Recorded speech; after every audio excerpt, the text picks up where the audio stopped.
your dimples, your dips, your acne, your scars, your big rat, your flat backs, your extra chins, your frames that's thin, your extra rolls, all in your back, your wide backs. Love it all, including your snatch.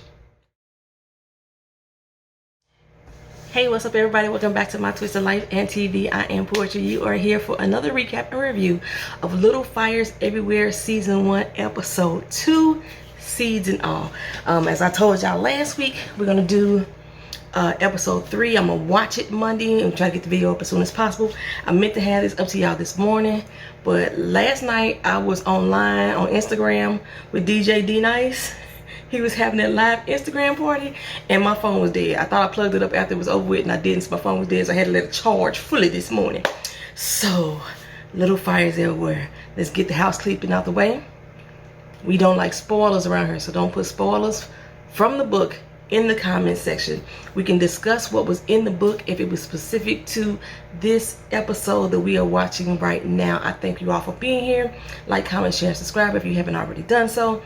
As you all know, I cuss, all right? And I already know that this episode, I'm going to say some stuff that may make a few of y'all a little bit uncomfortable, but we're going to roll with it. I take my notes as I'm watching the episode, so by the time I get to the end of the episode, I may have answered some questions or changed my mind about some things that I said in the beginning of this recap and review.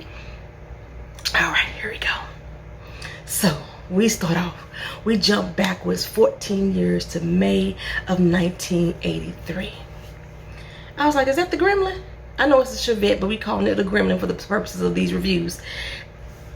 And is that Maya in the front seat getting busy? She just humming and humming and humming and humming and humming. I'm like, with the baby next to her. Get the fuck out of here, y'all. Get Mia. Clearly wasn't in love with this dude. She wasn't really into this dude at all. She didn't even want him to look at her while they were smashing. But little Pearl looking at her like, hey girl, hey, this is interesting. What's going on here? Is this how you made me? Mia, bitch. Mia. That's trifling, honey. That is trifling. Even in my whole day, I didn't do that with my kid in the room. Damn sure not in the car. She wasn't even in the room. Now, my mama did. I remember once upon a time when I was about 4 or 5 years old, my mama was in the bed smashing. I slept in the same bed as her, so therefore I was next to the smash stations. And I remember trying to sneak and look under the cover to figure out what was going on. Now, every time they would stop and they hear me move, I remember they stopped.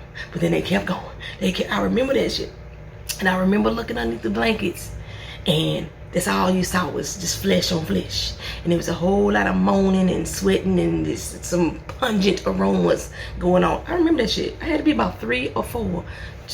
I could remember stuff back that happened when I was like 2.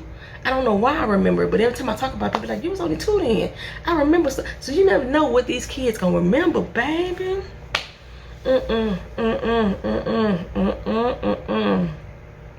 No, I don't even remember having sex with my child in the house. No, I did that at least once with my child in the house. I know, maybe 2 or 3 times. I remember going upstairs on my 2nd floor. My baby was on the 1st floor in her back room in the bed asleep. But my bedroom was like directly across from her, so I didn't go in there. I went upstairs to my office. I remember doing that at least once when she was home. Probably when she was like a real infant. Yeah, but my daughter was never in my room.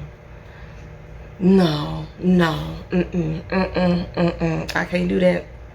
I can't imagine her doing it in this car, breaking off with this dude, with this baby sitting in there. I remember having sex in the cars. I remember that. It gets hot. Did you see the windows of that damn gremlin? The windows were sweating. When she put that palm up against her, she could barely keep her hand on the glass. It was so hot in there. Imagine how hot it is in there for that child. Have sex in the car. You can barely get your own damn breath. That baby can't breathe nothing. She just ain't breathing nothing in but all your sexual funk. And she like, hey, Pearl. Hey, Pearl. Hey, Pearl. So she kicked the old boy out the car when she realized that the baby was awake, right? And then she hops her uncleaned ass, unsanitized ass into the backseat and picks up that baby. It's okay. It's okay. No, it ain't, girl. It is not okay. It is not okay. Okay, so we go back to 1997. Come on, back up. It's September 1st day of school. You know, back then, school started the day after Labor Day. I don't know all these different school patterns now. School started in August, school started in October. School started the day after Labor Day. So I'm assuming that's what day it is. Mia, she is creative as fuck. I'm gonna have to give that to her. She made nail polish for Pearl to wear on her first day of school. Elena, she at the crib, she got the perfectly coordinated lunches, all made, pancakes in the shape of the kids' initials, and on the stove, they gotta go take a first date photo. You know what, I don't actually remember ever taking pictures of my kids on the first day of school. I don't know why, because I love seeing people post their kids' first day of school. I don't recall ever taking pictures of my daughter. I was a bad mama. Why the fuck I didn't? Oh, my daughter was always in school uniform and had khaki pants and blue shirt. Wasn't nothing special. She was off to her first day of school and she was always like, deuces, I'm up out of here. My daughter was used to me being gone. Because I told y'all before, black parents, we leave our kids at home at a young age. My daughter was used to me being gone. So when I took her to school, it wasn't like she had no fit like on separation anxiety. She was like, all right, deuces. I see my friends, holla. You know, anywho. So they took pictures. Pearl came over. Pearl was included in the pictures of the first day of school. Her mama made her that custom bike, so she got to ride her bike on over there. She's like, you know, I'm gonna hang with Moody later after school. And me like, cool, I'll see you there. See me there? What you mean, see me there? She's like, you know, I'm gonna do some work for the family. What kind of work? Say what now? What you mean you can do some work for the family? So Pearl is looking like, why are you going to be there, lady? Why? And why is this the first time that I'm hearing about it as well? What is going on? And I was wondering, when Mia agreed to take that job, was she doing it just to keep an eye on Pearl? What made her take the job? It wasn't like she really needed the money. And based on this episode, she's still working at Lucky's. So what made her take this job? Pearl ain't too happy about it either. She ain't too happy either. I wouldn't be too happy either. If I'm finna go to my hangout and all of a sudden now my mama there too. You know, this is my time to let go, let my hurt down, let me free. So, back at Elena's. Izzy, she ain't too happy to be in those photos either. She ain't too happy about high school. I think Izzy's a freshman because I thought that Lexi and Pearl was supposed to be the same age. And then Moody, I guess it's Izzy, Moody, Lexi, and then Trip. I don't know how that all works, but I know you know, at the end of this episode, Pearl and Trip ended up in the same class. I'm like, how much more advanced are you, young lady? Anywho, but yeah, she wasn't so happy about going. She wasn't so happy. But Elena's like, you going. I don't need to know your reason why. But the way the child came to her and said, I don't want to go. You could see that there was fear in her. Elena's like, you going, damn it. That's the end of the discussion. That's pretty much what she told her. In so many words. You know, I'll be paraphrasing. Y'all know I'll be paraphrasing. So, when Unity came on, I was like, U-N-I-T-Y. U-N-I-T-Y. It's the Unity. You gotta let them know. I was like, yes. You gotta let them know. You gotta let them know you're not a bitch or a hoe. That's still the jam. If y'all know who sings that song, most of y'all should know this should be easy peasy. If y'all know who sings U-N-I-T-Y, I'm gonna give you a little trophy down in the comment section. Go and drop it down there. I don't care how many people say it. You all get trophies. You get a trophy, you get a trophy, and you get a trophy. I'm like Oprah around here. The emojis, they're not real. But you don't get a trophy if you know who sings U-N-I-T-Y. All right. Okay, so Izzy was the one that was rocking it in her Sony Walkman. Y'all remember them Sony Walkmans? I love Izzy so far, y'all. I do. Something about Izzy. I said this on Sad Scale. She's reviewing the show as well. I said this on her review. Izzy gives me life. Now, Sad, she has read the book. So if you run over to Sad Scale's channel, she may give you a little bit more information about what's going on because she has read the book. I try to be real careful so I won't pick up nothing because I want to be clueless when shit happens. But she was real good in that first recap about how to talk around it without really telling me what was really going on. So cool. So Moody, he is giving her the layout of the school, right? They got a new computer room with dial-up. Dial-up was the slowest shit ever. You couldn't even use your phone while you was on dial-up connection. Only one person could use it at a time, or vice versa. You know what I'm saying? Man, it took me a long time though to get broadband. It was like maybe 3 years after broadband existed or Wi-Fi existed to get off of dial-up, because I was resistant to change. I'm gonna tell y'all right now, I was resistant to change. I thought that my computer was going as fast as it could go. I don't know what my problem was. I don't know what I need to get on top of things such as digital or technology type of things. But this 5G though, I don't know, I may take my time with that one, because I heard it's causing cancer and radiation and all kind of stuff in the 5G. But it took me a long time to go from tapes to CD. A long time, from VHS to the big ass laser disc. Remember those? The laser discs to DVDs. Long time. Oh, it took me a long time to go to Blu-ray. I still ain't got a lot of Blu-ray. I still like analog clocks over digital ones. I'm just an analog girl in a digital world, I guess, you know. But I'm learning. I'm trying to get better, you know, trying not to be just so set in my old ways. And forget my background, y'all. I just realized y'all can see all that stuff right there. I read tarot on my other channel, Twisted Lyf Tarot, and I'm like preparing myself to do some reading, so I got all my cards here and set up. Yeah, okay. Anyway, we finally get to see Brian. I don't know why, but I thought Brian was gonna be a lighter skinned black boy. Like usually in that day and age, and actually sometime in this day and age, a lighter skinned black person is more accepted by the white race. Now she got her little chocolatey thing. Brian is a little chocolate thing. If y'all, I remember seeing him before. He was he played Ant on Queen Sugar. He also was Isis on Black Lightning, on those two shows. And by the way, the young Miss Mia, that's Tiffany from Tiffany Boone. She played on the show The Shy. Well, okay. Now Izzy, she's walking through the hallways and she's getting some friendly greetings from the other schoolmates, some nod heads up and stuff like that. So she feeling a little better about being there. Like, okay, this is not gonna be so bad. But when she got to her locker, I just knew it. I just knew there was gonna be some tomfoolery going on up in that damn locker. And yeah, it was. Somebody had posted a picture of Ellen up in her locker. You know, when Time Magazine did that interview, the headline about her coming out story, yeah, they posted it up in her locker trying to be funny. We called it last episode. We knew Izzy was going to be in the girls. And I wonder, because they had that whole discussion about HIV and AIDS, are they going to try to attach that stigma to Izzy because of that? Because that was people's first thought back in the day. You heard that you was gay, that, you know, you probably got the package, probably got HIV, you know what I'm saying?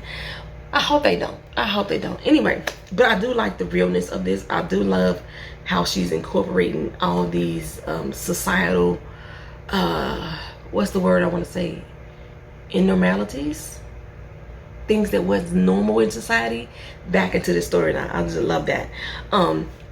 So at the house, Mia stops by Elena's to get her list of duties. You know, she's got a job. She's her new house manager. Neither one of us know what that is, not even the kids. It sure sounds like a maid to me. Sure sounds like the maid. She wants her to set up the food for the book club, top off people's plates and drinks throughout. For book club? Girl, what the hell y'all need a server for a book club? But okay, girl.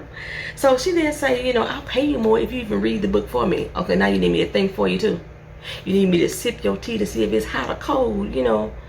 Peel the crust off of your bread, you know, your little finger sandwiches. Like, place a doily perfectly on your lap. Make sure that it catch all the crumbs and then make sure it stay clean at the same damn time. What else you want me to do, girl? What else? Well, she was about to ask about them damn references that is false. Remember last episode, she called her reference at the end of it, and but Mia's looking so damn intimidating. Remember I said she act with her face, but y'all right, she do act with her teeth. Gary act. She looks so damn intimidating. Elena swallowed that shit up. She's like, you know what? I'm gonna deal with Bill about that later. That's how. Not right now.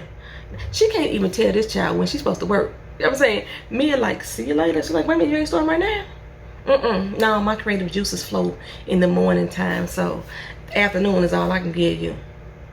She said, I would just hate to have dirty dishes around her all day long. Well, if I don't feed my creative soul, then won't nothing get done. See you later, girl, bye. I was like, oh. Elena is dumbstruck. Elena is dumbstruck. Yo, this maid thing is not for me. But if you working for me, then you gonna work on my damn schedule, okay? Or you don't work at all. That's how that's gonna work. The compromise is supposed to happen before you take the job, or before I give you the job, or what have you. But no, you ain't gonna come here and tell me when you gonna work. That ain't gonna happen. Anyway, back at school, I would have lit that counselor a new asshole if I was Izzy. Because I'm Izzy 2.0. I would have lit, it wasn't Izzy, it was Pearl, but if that was Izzy sitting there and it was me being Izzy 2.0, I would have lit that counselor a new asshole. But Pearl sat there and took it. She's like, look here, I already taken this class and passed. And you trying to tell me that I'm too dumb to go to the next class? 1, because of race. 2, because my mom is an artist. 3, because my mom was a single parent. And then you have the nerve to suggest that I can't afford to eat either. I'm gonna take them subsidized forms though for the food. I'm gonna take them though. Me and my family, we lied on ours every year. I'm gonna let y'all know that right now. Every fucking year we filled out those forms so we could get a free lunch. We lied about the income. We lied about how many people was in the household. It said you needed 4 more members to make this amount of money, and we always took off like 6,000 or 7,000 so we can get free lunch. Lunch supposed to be free. I think free lunch should be for every child in every school. I just do. I'm just an advocate for free lunch all over. All through my daughter's years in school, she had free lunch too. Actually, until the last few years, she got reduced. My line wasn't as good. I wasn't calculating the monies right, so she got reduced lunch, so we had to pay 40 cents. But still, you know, we lied. We lied on my school forms. Hell, we lied on where I lived. You know, people getting arrested for that now. I didn't live in the district that I was going to school in. But my principal knew I used his address. Okay. Anyway, we go back to the crib. Like I said, Mia is in her creative space. Looks like she was scrapbooking to me, which that's very creative. I'm not knocking it. But those pipes that she was smoking out of, back in my day, people used those for crack. Marijuana was still being rolled in joints and blunts back in that time. I was like, is Mia smoking crack? What is going on? No, she in there puffing away, and Elena walking like, oh my God, what's burning? Your landlord got the keys, so the landlord just gonna walk up in there. But anyway, she said she forgot to give her keys to the house and add some money for groceries. And I was like, girl, when she said the keys to the house, I was like, you, first of all, you letting her work there with invalid references. And now you finna give her keys to the castle? What is you thinking around your family? You finna just let this woman who done lied about her, where she came from, who she been with, her job references, and you know she lying, and you just gonna give her keys to the castle. Plus, what you bringing her money for? You never gave her a grocery list. But she told her right then that what she wanted for dinner. She wanted her to make brisket, okay? So she did finally ask her about the references, and Mia was like, oh, my bad, girl, maybe I mixed the numbers up. She said, well, unmix them for me and get them on to me, right? Okay, we gonna do that. She's like, okay, fine. So at school, Izzy's in orchestra practice, and the teacher is getting a headache from all the bad notes being played by this one specific girl sitting next to Izzy. Oh, she dog walked the hell out of that girl, and then told Izzy to get up and show her how it's done. Okay, so April and another chick sitting behind Izzy making snide ass remarks behind her. And I know violence ain't the answer. I know it's not the answer, but I wanted Izzy to turn around and crack them bitches upside the head with their violin. I really did. Whew. What they say? Ellen coming out again. I was like, you little funky bitches. Oh, so when Elena got that phone call, I was like, oops, did Izzy crack them upside the head like I said? But no, it was Mia having somebody call her to pretend they were her former landlord. We've done it all before. At least I have.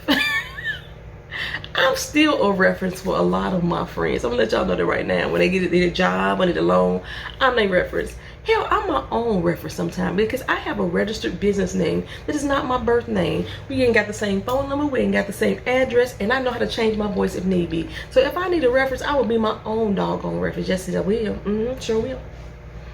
Google me. You're gonna see a whole different picture up there too. I'm just saying. I mean, it's still me, but I look totally different, y'all. I really do. So anyway, Mia goes to work. She's at work, being in Elena's house. She's home alone, going all through they shit. The people, if you never knew this, when somebody new comes into your home, especially if they go to your bathroom, you better believe they are going through your medicine cabinet, honey. They are going all through it. If you don't have one, they looking at them drawers real quiet so it won't creak or make a sound when they open it, or they under the sink. I know it's rude. I know it's rude and nosy, but curiosity gets the best of us. I used to always do it with the guys I date. I would open up their medicine cabinet real quick to see if I'm working with some crazy STD ridden ass dude. Trust me. And I look that shit up when I get home too if they got something in there. Yes, what you taking this for? Ibuprofen. What you need that? Why you got so much ibuprofen? What type of fever you trying to bring down? What you got? That was me. That was me. I do that. I'm sorry, y'all. If you invite me to your house and I go to the bathroom, I'm looking at your bathroom cabinets. I'm letting you know that right now. Whew. So what we learned from her snooping around. Elena is a neat freak. We already knew that. She's overly organized. She know where everybody at every time of the day, whether they're gonna be home or not. Bill, he's trying to stop smoking. He's into porn. Or maybe it's just the stories. Penthouse did have some good stories. Penthouse had some good stories, but Hustlers was better. I'm just letting you know. I used to sneak them and read them as a kid because my mom had all of them. She had every last one of them. Also, Bill is into baseball. I saw the baseball down there. Elena has anxiety. She's taking Valium. Lexi and Brian, they really close. She got pictures of him all over the place. Izzy, she's a creative dark soul, like her. Like Mia. Izzy walks in and it's almost like an instant bond with one another. She make her some toast, and she said she always make that for Pearl when Pearl having a bad day. If there was something else on that bread, I didn't see it. It just like regular old toast without no butter on it to me too. But I was like, why is she sniffing her food like that? I don't know. Anyway, and that damn sure wasn't no brisket she was making. That was meatloaf with the Ritz crackers. You put the Ritz crackers in there too. The Ritz crackers does change the fact. Because I used to use saltine crackers and I switched over to Ritz crackers. It makes a difference, y'all. It makes a difference in the doggone meatloaf. Anyway, Izzy tell her about her day. Said how fucked up it was. And she basically tell her, you ain't got to sit back and take that shit. You know what I'm saying? Stand up for your damn self. If you don't do it, who will? So, all the kids, they home now. Pearl included. And she is straight side eyeing her mama like, you don't even cook at home, leftover queen. What you doing? What is you doing? Okay, so Elena, she is on the phone with Bill, questioning him about what Mia is doing. She know damn well that reference was fake. She said anybody who knows her would not call her delightful. He used the word delightful. Bill on the other end like, Lord have mercy, here we go. I just need my Brooks Brothers from the dry cleaning. You gonna pick my shit up? He like, if you don't want her to be there, then let her go. And it's not that she don't want her there. She just want, you know, to feel good about her being there. When he came home, he had the dry cleaning himself. She did not pick it up. He finally gets to meet Mia. And I think he picked up on it real quick. Elena is right. Ain't nothing delightful. Delightful is not a word that you would use to describe her. Meanwhile, Elena is out trying to get a criminal background check from Lou, the police officer. That's the benefits of being in a small town and having privilege at the same time, you know what I'm saying? So she get home to that Ritz cracker made meatloaf that everybody is raving about. Put a bad taste in her mouth. Put a bad taste in her mouth. And still, I'm wondering if that was crack too. That Mia was smoking. Because then Elena, they bringing up Yale's, Lexi's essay that she got to write for Yale, and she got to write about a moment, I guess, that she felt a hardship, and they like, we ain't had no hardship. We raised you good. You had a good life. You ain't had no damn hardship. But if you ain't no crackhead addicted mother, something like that, then you got to be punished for that. That was a jab at Elena. She probably thought it was crack in that pipe too, because I thought it was crack. I'm like, what is she smoking? What is she smoking? Well, after Mia and Pearl leave, they go out to eat. Pearl picked where she can go work so they can go eat for free, she said, because besides, we don't want you to have to work too much. We don't want to hurt our income. In other words, I don't want you working for the Richardsons. That's what I'm saying. Well, while she's explaining what her day was like, Mia is taking notice to her Chinese co-worker, Bibi. And I thought she was getting some slack from the table that she was assisting. Because all of a sudden she just broke out crying. Pearl was like, excuse me, I'm talking to you, Ma. You know what I'm saying? Did you hear anything I'm saying? I mean, she heard her. You know, but she was peeping game on the interaction that was going on with her. Of course, Pearl feels dejected. Like, this matters to me, and you taking it lightly. You know, like you're not really hearing what I'm saying. I want my mother to advocate for me. That's basically what she was telling her. But you about to go do it for somebody else. She tired of having to fend for herself. But you already know this is her norm, because Mia had already said, you know, you used to speaking for yourself. You know what to do. You know what to say. Instead, Pearl went to Elena. She went to Elena to help her with her letter. But of course, Pearl knew that as soon as Elena saw that letter, Elena was gonna step in. As soon as Elena saw that letter, that she was gonna step in and assist, and that's exactly what she did. Pearl knew what she was doing. Pearl knew what she was doing. Moody like, okay, she unleashed now. She's like, yes, they always trying to hold minorities back from advanced classes. Let me see what my privilege can do her, right? Mia's gonna be mad. Mia's gonna be mad, but, you know, use what you got, Pearl. I really ain't mad at her. I ain't mad at her. I saw some people on Twitter talking about that Pearl was really pissing them off, and I was like, oh shit, what did Pearl do? If this is what pissed y'all off, because Pearl went to Elena, be mad, because I ain't mad at her. My mama ain't helping me. I'm gonna get it the best way I know how. I want to be in these advanced classes, okay? I don't want to be repeating classes I already took. We had that same problem when my daughter went to college. They wanted to put her back in freshman English, freshman math or freshman English, one of the two. It was one of them two. And Kena had already took that shit as a junior in high school. Like, we finna do this again? No. Okay, anyway.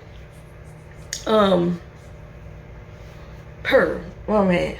Now on the other end, Izzy is sitting there like looking at her like, why can't you be this mother for me? Because with Izzy, everything is Izzy's fault. You know what I'm saying? I wonder when will Bill actually talk to his daughter too, though? He's always telling Elena what to do and what she's not doing in regards to Izzy, but he ain't doing it either. I mean, he will ask the question, how was your day? But he knows that something is bothering the girl, but he won't press it any further either. Like, when is he going to be involved with his children? Because from what I've seen, the kids get up and say, hey, Dad, bye, Dad, and in between he passing them money, and that's their whole interaction. That's all I really see with Bill. So I really want to know, what involvement does he really have? What deep involvement? Does he have any heart-to-hearts with his children? You would think, since he advocates for Izzy so much, that they have those private, you know, conversations like she's daddy's girl, but we ain't seeing that yet. And I see that Arthur too is really trying to parallel all the different levels of discrimination here. We got a full race. We got race at the full frontal here, and now we're dealing with Izzy's sexuality. I wonder what's going to be next. They're going to incorporate religion in it, political beliefs. Like, they're going to have to, it's going to be a good mixer. I already see it. Shaker Heights, although integrated, is what we call a city full of subtle racism, subtle discrimination. Like, the average white person there probably don't even think that they being racist. They don't see racism. They don't see color.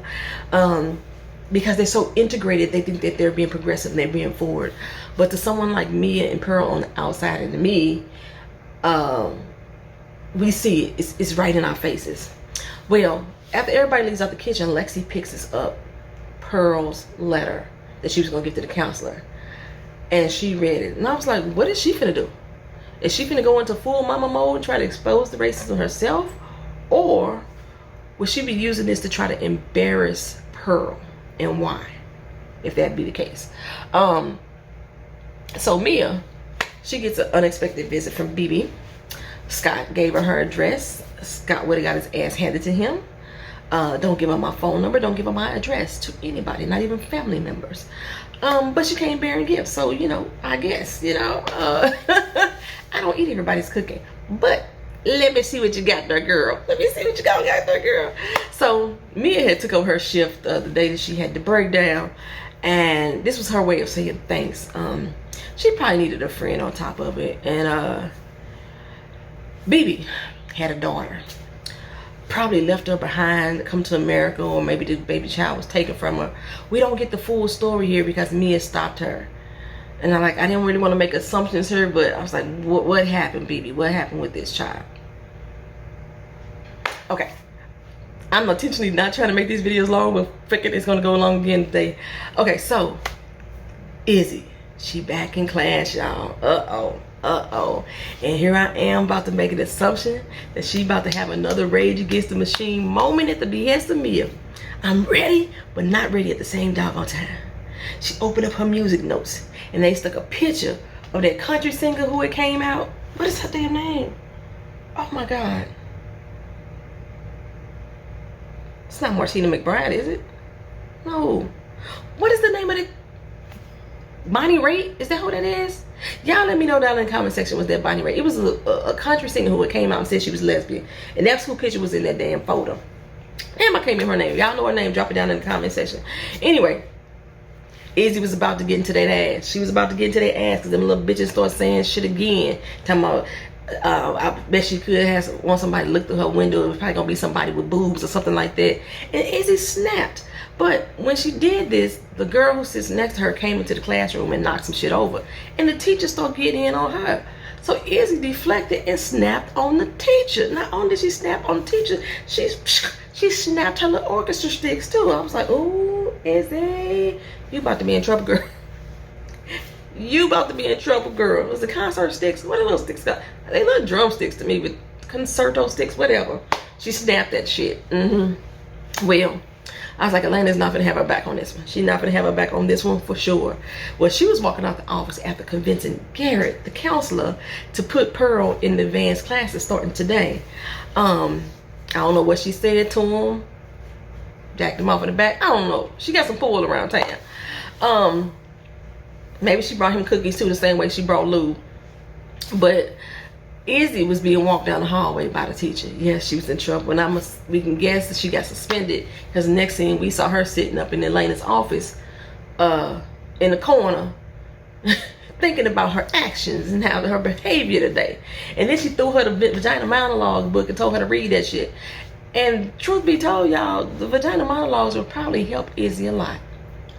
It'll help her understand the changes going through her body, the different things that could happen, the different terminologies people call their vagina, get connected with her womanhood. So I like the vagina monologues. I did. It was very interesting reading.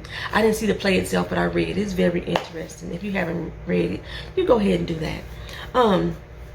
But she gets a word from her co-worker that the fax that she wanted went to the house instead of to the job. You know, the fax is the criminal record check. Yes, Lord, it's the criminal record check. So she got to get there to the house because you know who at the house? Mia, by herself, baby. Of course, Mia gets it too.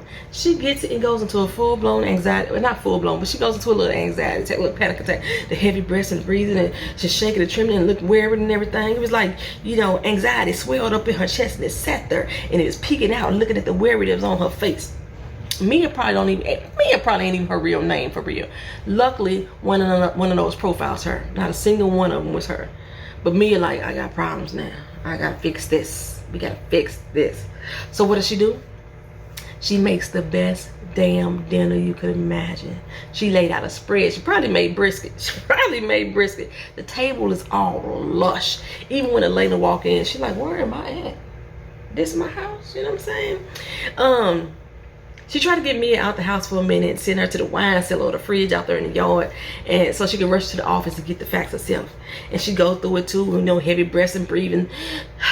Relieved. Mia's face is not in it. She could have took it out. But we're gonna keep on moving. Well, it's time for the book club now.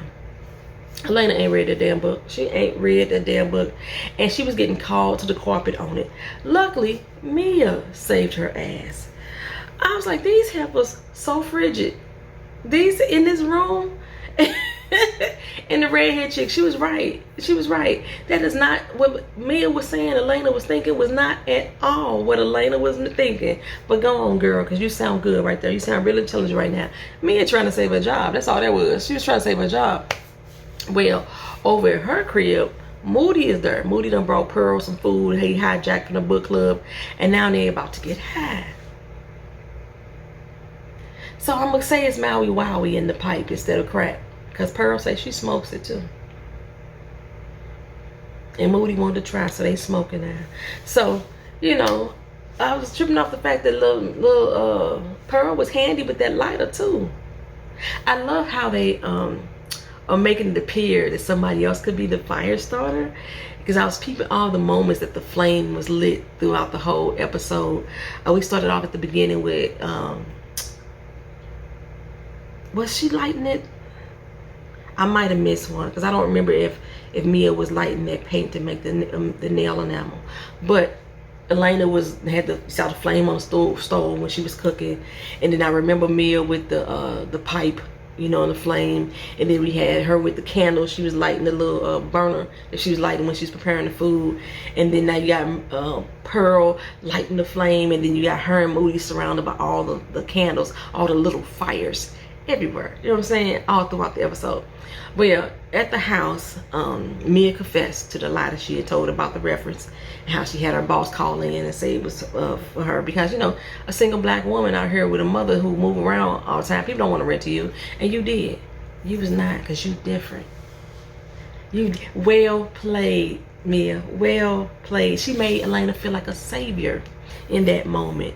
I don't think she was truly being grateful. I don't think she was truly being grateful. But when she got offered the wine, she was like, okay, girl, you know, maybe we could bond.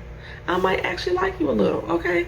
So Moody and Pearl, they seem to like each other a little too. But I know Pearl got a thing for Trip. And they was having this whole conversation about sex, how her mama hides things. She had about why they move. She had things about what she do. She even had the men she have sex with. Because, you know, her sex is just sex. You ain't got to really have no connection. You can have men moving in and out of your life. I was like, oh, that's not something that you want to teach your child. Although sometimes I kind of agree, sex could be just sex, but that ain't all sex is about. But that's what you got to think. And I think that, yeah, Pearl, I'm telling you, Pearl gonna give you the Trip. I hate to say it. Ooh. It's gonna break Moody's little heart. It's gonna break Moody's little heart. I like Moody. I like Moody and Izzy. I really do, y'all. Anyway, girl, Elena, they was having a discussion, her and Mia, they drinking. Elena said that she ain't never seen her vagina. Really? Me and Mia like, really? Never? You ain't never seen? People really do this in this day and age? Women. Today, after you get done watching this here recap and review, go get a mirror and go look at your vagina. Admire the fullness of your flesh, the layers of the colors or the lack thereof. Pull back the labia and take note of how your clitoris looks and feels. Touch it. Yes, touch it. Right after this doggone recap and review, the entirety of it, inside and out. It's yours. Have fun with it. I personally think I got a pretty pussy. I really do. Scars and all. I've had a marsupialization due to cyst. I had discoloration to using chemical hair removers, and I left it on too long. The shit burnt a little bit. I got some discoloration. I got tinsel colored hair down there right now. Some little sprouts coming out because of I'm getting older in age. I love my pussy. Get to know yours and love yours too. Y'all gonna make me bring back grown folks session to this channel. I used to do a grown folks sex and relationship talk on this channel. Y'all gonna make me bring it back. Love and embrace everything about yourself. Your dimples, your dips, your acne, your scars, your big rat, your flat backs, your extra chins, your frames that's thin, your extra rolls, all in your back, your wide backs. Love it all, including your snatch. I can't express it enough. I can't express it enough. Love your vagina. Take a look at it. It's beautiful. It's part of you. Look at it. Touch it. Play with it. Enjoy thyself. That's the PSA from Poetry today. Oh! Okay, get off my soapbox. Let me get off my soapbox. Elena had me in my feels on this next part, y'all. She started talking about, first she asked about Mia's picture. her and Moody both took notice of that picture when they walked to their house. And Mia explained that it was a piece about the dark side of yourself that you don't want to know. So she designed it along with the friend. Maybe the friend was amused. Maybe it was Avery Jackson on the train. And then somebody corrected me. Damn. Never mind. We can go back to the Lakers. I know they was just, yeah. Lovely T506. Is that who corrected me? Told me it was Jackson Avery. I know his name Jackson Avery on Grey's Anatomy, but he Avery Jackson on him because he's not on Grey's Anatomy. I switch people names. Y'all know, like in The Walking Dead, I call Sadiq the canned food dude because I switch people names like that all the time on purpose. And like I said in the last episode, for the purposes of this show, he gonna be Avery Jackson. Okay. So anywho, maybe it was him. Maybe he was the muse. Maybe he was the one that helped create that picture. Maybe there was something about him that she didn't want to see the darker side of herself, or he brought out the dark sides of herself that she was trying to hide. One of the things that she hides, like Pearl talks about. So she designed it so it could be unrecognizable. She wanted the character in the painting to be unrecognizable to its own self, monstrous even. And then Elena asked her if Pearl likes her. She kind of laughed at it. I was like, I ain't never thought about it. She said, that's because she does like you.